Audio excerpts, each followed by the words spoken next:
The idea that certain purchases and decisions can shape an inner map of assets, a map that shows you what to buy, so money finds its way back to you almost effortlessly, has lived inside me long before I ever had the words to describe it. My grandfather, may his memory be a blessing, used to repeat something that I never truly appreciated until much later in life. And as I begin this story, I realize how perfectly his words set the foundation for everything we are about to uncover. He told me, "It doesn't matter how much money you hold in your hands today. What matters is how much of it returns to you tomorrow."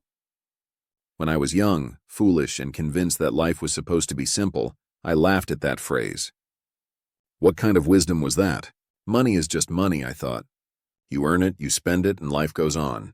But with time, and a few hard lessons, I understood that his words carried the quiet, time-tested essence of Jewish financial wisdom.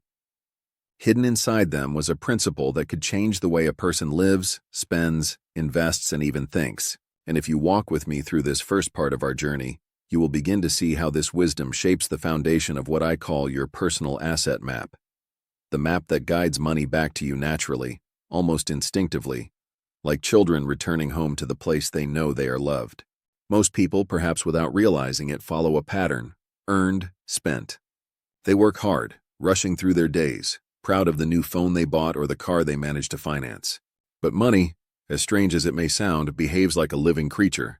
It gravitates toward those who treat it with purpose, and it quietly abandons those who handle it carelessly. If you see money only as something to consume, it slips away. If you treat it like a tool, a partner, a seed, it will always find its way back.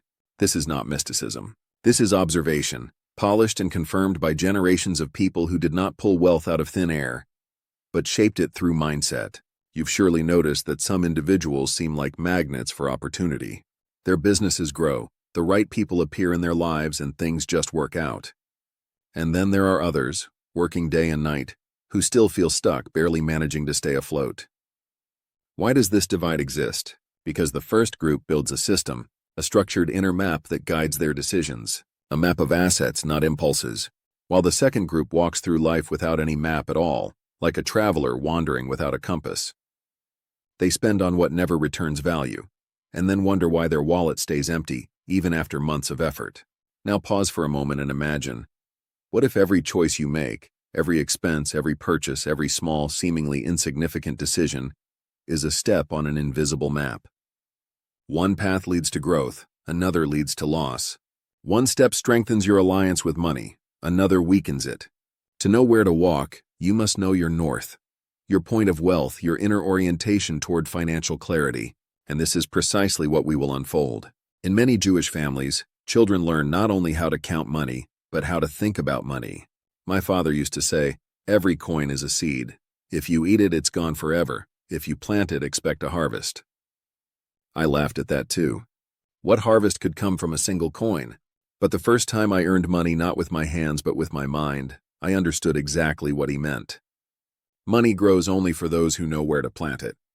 Now take a moment, close your eyes if you wish, and picture this. Every expense you make, every product you buy, every small habit that seems insignificant is not merely an outgoing payment. It is a message you send into the world. Each choice whispers either "I respect my resources" or "I waste what I have." And money somehow responds to that message. It senses where it is valued, where it will be used wisely, and where it will be squandered. I have met people who made millions and lost everything in a single year. And I've met others who started with almost nothing, yet 10 years later built entire empires. The difference was never luck or destiny, it was mindset. Some people build assets, others collect impressions. And impressions, unfortunately, do not pay dividends. So today, in this first chapter of our journey, I want to offer you a lens, a way of seeing, that can influence not just your finances, but the very architecture of your life. This is not a lecture about where to invest. It is a quiet conversation about how to shift your perception so that every step, even the smallest one, begins to work for you rather than drift away into nothing. In a world full of endless consumption, the wise person creates. You are about to learn what an asset map truly is. It's not a list of investments, not a spreadsheet, not a financial report. It is an internal structure, a framework that shapes your capital, your independence, your stability, It is a landscape of interconnected elements: your skills, your relationships, your habits, your knowledge, even your emotional responses.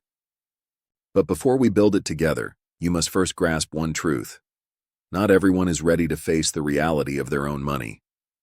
For many, it is painful, because money is a mirror. It reveals patience or impulsiveness, discipline or chaos, respect or neglect. Some people see strength in that mirror, others see weakness. If you are willing to look honestly, if you are willing to understand why your money doesn't return to you, then stay with me. This path will show you not only how to build your asset map, but how to guide money back home. And this is only the beginning. People often imagine that financial success is built on luck, talent, or the mysterious favor of circumstances. But once you begin to observe closely, you notice a different pattern.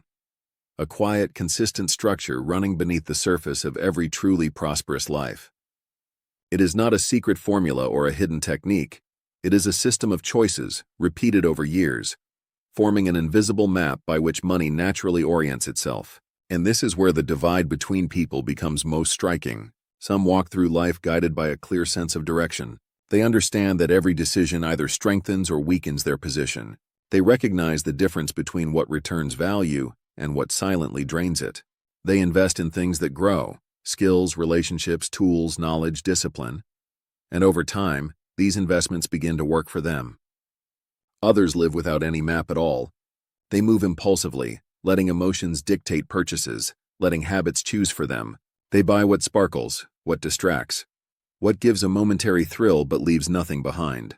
And then they wonder why money never stays, why it slips through their fingers despite endless effort. Most people don't realize this simple truth. Your spending is not a reflection of how much you earn. It is a reflection of how clearly you see your path. Imagine two travelers. One carries a compass, the other walks in circles. Both are moving, but only one is going somewhere. Your asset map begins exactly at this point, the moment you understand that each choice is a direction, not an accident. When you treat money as a mere tool for comfort, it disappears. When you treat it as a partner in building your future, it returns. And when a person finally grasps this difference, their entire world begins to shift. Let me ask you something. Have you ever met someone who always seems to be in the right place at the right time? Opportunities unfold for them, the right people appear, ideas blossom. It's not magic, it's not coincidence. These people have quietly built inner structures, systems that guide their attention, their time, their spending. They are not chasing luck. They are preparing soil so that luck has somewhere to land. Meanwhile, another person may work twice as hard but remain stuck because they invest all their energy in what returns nothing. They build a house from sand, flashy purchases, impulsive decisions, short-term pleasures, and then feel betrayed when the structure collapses. But money is never the enemy. Money simply follows design. It seeks order, clarity, intention. It avoids chaos, hurried choices, emotional spending. Once you understand this, even the smallest expense becomes meaningful. You begin asking better questions.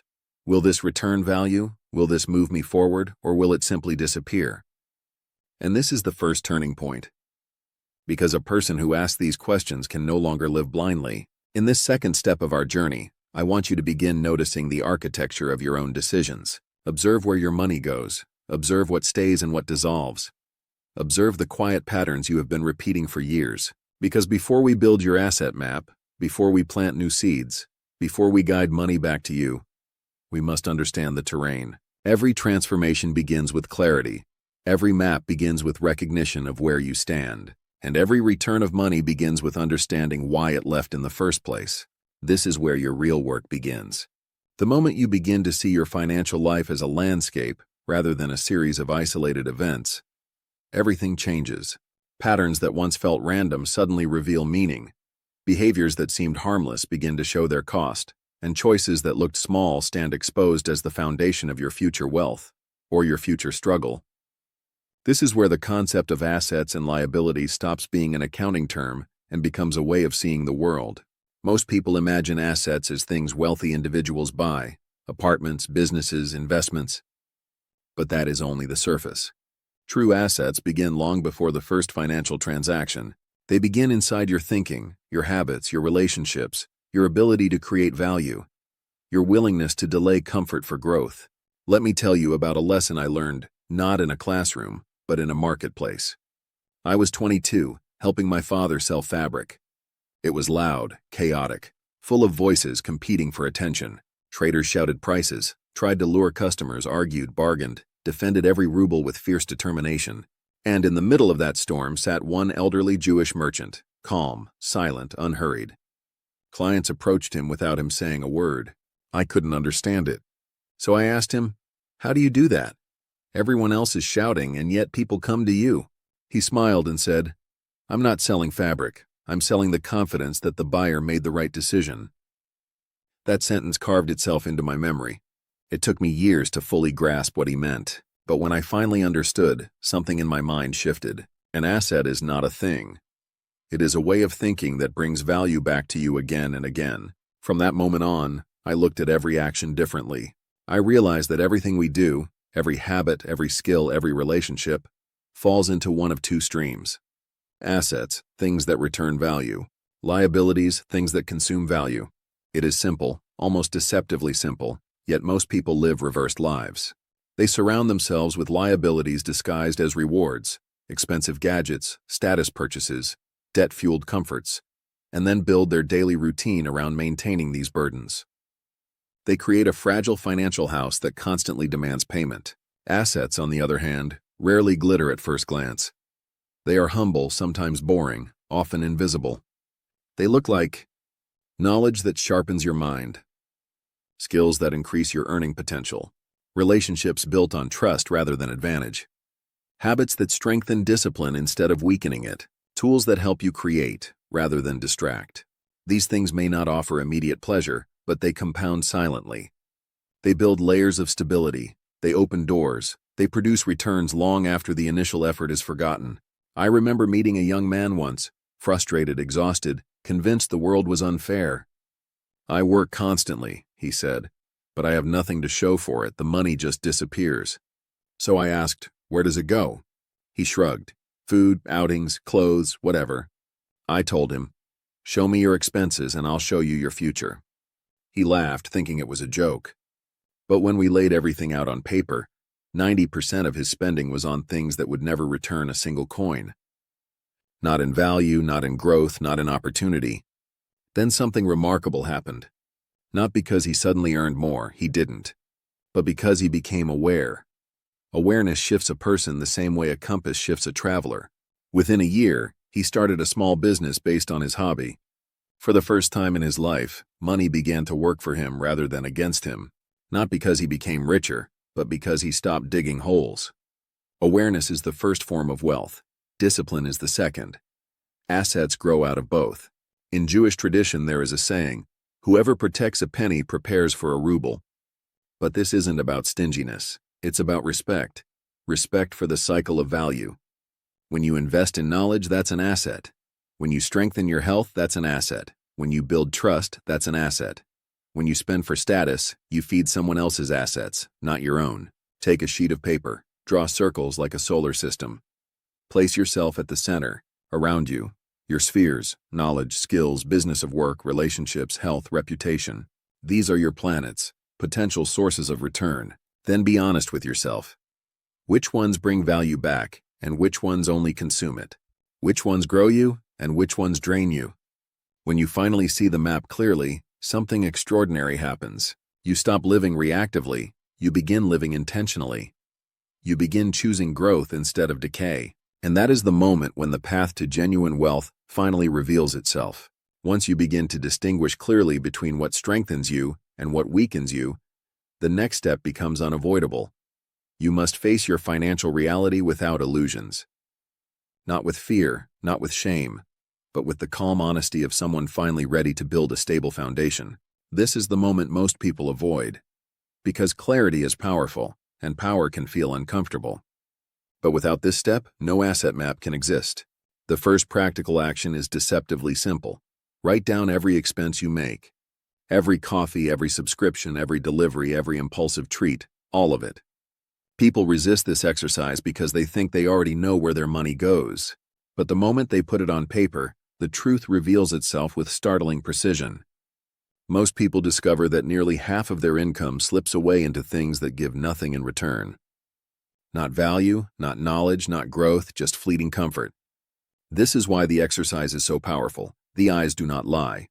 When you see the numbers in front of you, something inside shifts. You begin to separate your financial life into two clear columns. A. Assets, things that return value. L. Liabilities, things that consume value. Mark each expense with one of these letters. A course that expands your earning potential? Asset. A tool that helps with your work? Asset. Healthy food, proper rest, anything that preserves your energy? Asset. A random purchase for a dopamine hit? Liability. Another piece of clothing you don't need? Liability. A subscription you forgot you even pay for? Liability. Be honest, brutally honest if necessary, because honesty is the gate through which transformation enters. And here is the key insight. You don't need to eliminate all liabilities. Life is not meant to be lived as a punishment. You simply need awareness. You need to see which patterns guide you and which patterns blind you. Once you see your liabilities clearly, you can begin reducing them not through force or deprivation, but through intention. Ask yourself small but powerful questions. If I redirected this daily spending into something that grows, what would happen in a year? The answer is often life-changing. Tiny habits build massive outcomes. Tiny leaks sink massive ships. This is where the map of assets begins to take shape in real life.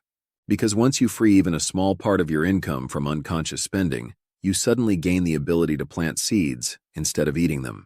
Now it's time to build the first layer of your asset system. Not with millions, not with complicated investments, but with what you have right now. Here are the 6 foundational categories of assets available to every person, regardless of background or income. 1. Knowledge.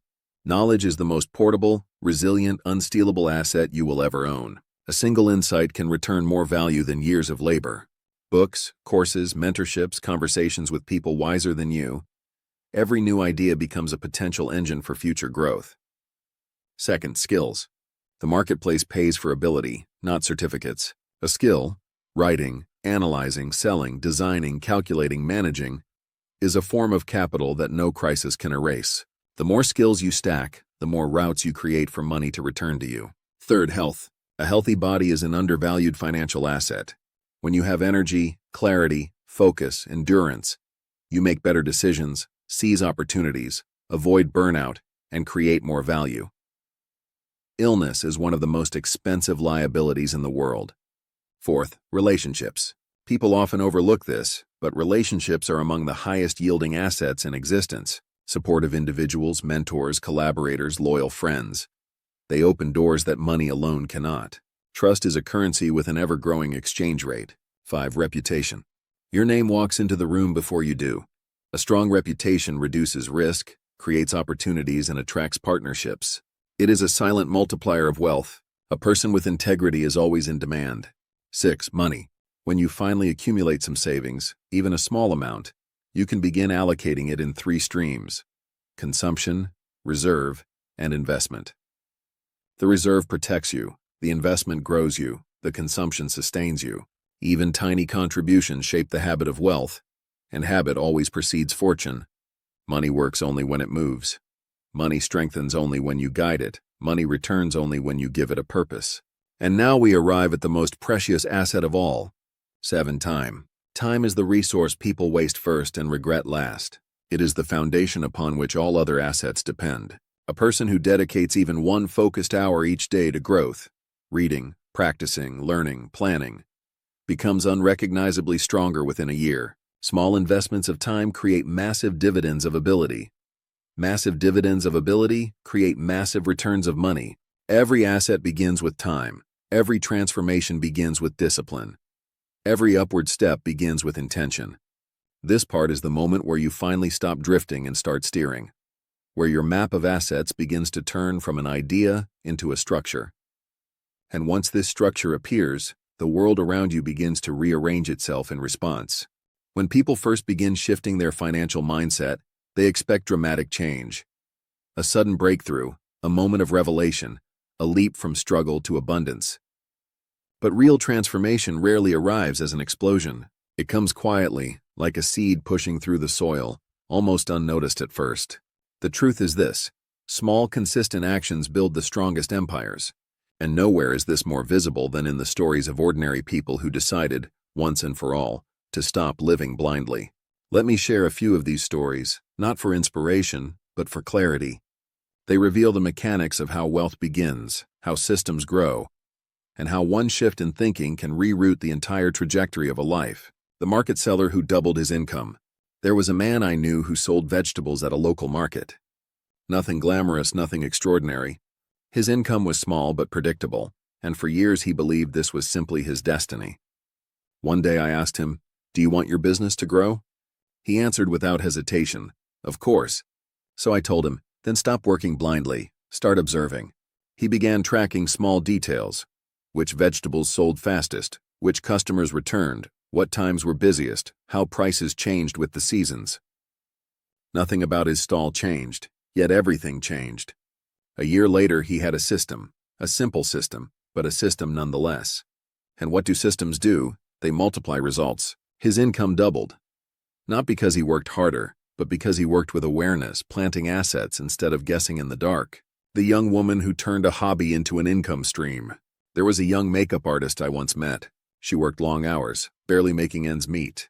But in her free time, she recorded tiny video tutorials, 30 seconds here, a minute there, and uploaded them to social media.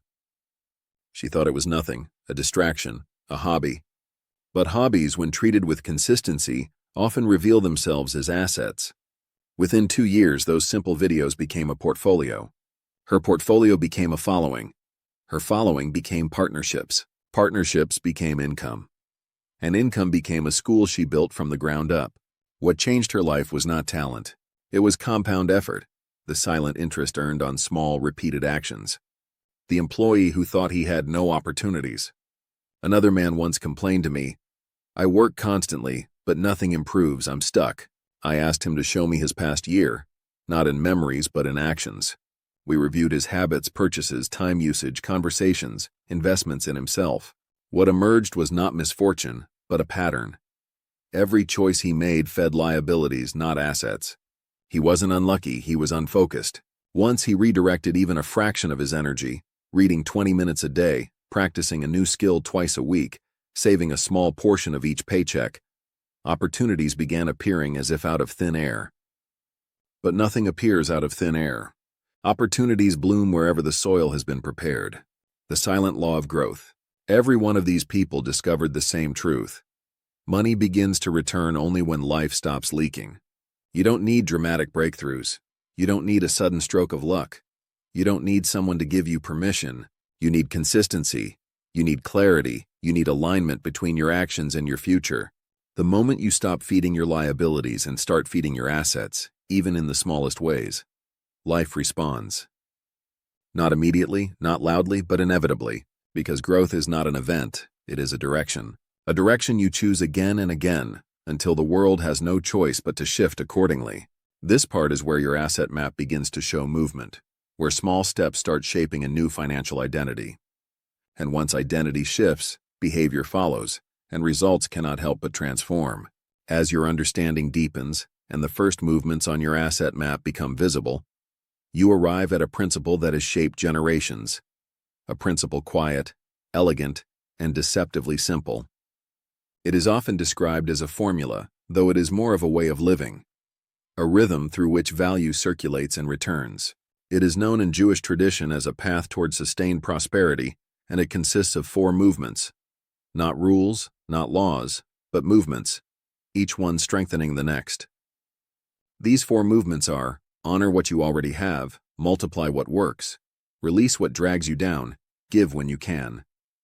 At first glance, this looks almost too simple, but simple things tend to hold the deepest truths. Let's walk through each movement slowly, because each one reshapes not only your finances, but your character, your stability, your relationship with the world. 1. Honor what you already have. People often chase more without appreciating what is already in their hands. Yet money behaves much like a guest. It prefers to stay where it feels respected. Honoring what you have means paying attention to your habits, your possessions, your opportunities, your strengths. It means acknowledging the value of your current resources instead of dismissing them as insufficient. When you respect your money, you stop wasting it. When you respect your time, you stop losing it. When you respect your abilities, you start using them. Respect creates order. Order creates clarity. Clarity creates growth. Second, multiply what works. Every person has something that already brings value. A talent, a relationship, a skill, a small habit, a source of income, a productive routine. The mistake most people make is ignoring these strengths while chasing new, shiny, untested ideas. But the quickest way to grow is not to start from zero. It is to multiply what is already functioning. If a habit makes you better, expand it. If a skill earns you money, refine it. If a connection creates opportunities, nurture it. If a routine grounds you, strengthen it. Growth doesn't come from doing everything. It comes from doubling down on what moves you forward. This is the movement of expansion, quiet, deliberate, and powerful. Third, release what drags you down. A person cannot rise while holding on to weight that was never meant to be carried. Yet most people cling to financial burdens, toxic habits, draining relationships, and unnecessary expenses, not because they are useful, but because they are familiar. Letting go feels uncomfortable, but nothing grows in a crowded garden. Releasing liabilities is not an act of loss, it is an act of liberation. Ask yourself, what consumes your money without returning value? What consumes your time without enriching your future? What consumes your energy without offering meaning? Who in your life pulls you downward instead of upward? Your map of assets cannot expand until you clear the space for its roads. Removing a liability is often more powerful than adding a new asset. A single eliminated drain can save more wealth than 3 new opportunities. This is the movement of subtraction, sharp, honest, cleansing. Fourth, give when you can. This final movement surprises many people. Why give when the goal is to grow? Why share when you're trying to build? Why release value when you want it to return? Because giving creates flow, and wealth lives in flow. Money that stagnates loses purpose. Money that circulates strengthens connections, creates goodwill, builds reputation, and opens invisible doors. Giving doesn't always mean handing out money. It can mean sharing knowledge, offering support, helping someone rise, giving time, attention, kindness. When you give with sincerity, you create pathways, social, emotional, spiritual, through which value returns multiplied. This is the movement of contribution, subtle, generous, magnetic. When these 4 movements work together, something remarkable happens. Respect, growth, liberation, flow. This cycle creates a life where money moves toward you naturally because the environment you've built welcomes it, guides it, and multiplies it. It is not a trick, it is not luck, it is alignment. And alignment is the true engine of wealth. In the next section, we step into the conclusion, the final integration of everything you've learned. When you look back at the journey we've taken, from the first quiet shift in awareness to the construction of a full asset map, you begin to see that wealth is not a distant peak. It is a path, a way of moving through the world with intention, clarity, and respect for every resource entrusted to you. Most people spend their lives in a constant rush, earn, spend, regret, repeat. But money, much like people, does not thrive in chaos. It gravitates toward structure, toward purpose, toward those who guide it rather than chase it. And this is the central truth. Wealth begins in the mind long before it appears in the wallet. Your thoughts shape your habits shape your systems shape your results. The asset map you've begun to build is not just about finances, it is about identity. The identity of someone who does not move blindly anymore, someone who understands that every purchase is a vote for a future, someone who treats money not as a fleeting comfort, but as a partner in creating a meaningful, stable, abundant life. In Jewish tradition, there is a saying, "Not the one who has much is rich, but the one who knows how to preserve and multiply." Multiply not only money but wisdom, not only possessions but relationships, not only income but purpose. When you understand that every decision either strengthens or weakens you, life becomes clearer. You stop running, you stop comparing, you stop fearing. Instead, you begin choosing, patiently, consciously, confidently. Your asset map gives you the power to see where you grow, where you lose, and where you must go next.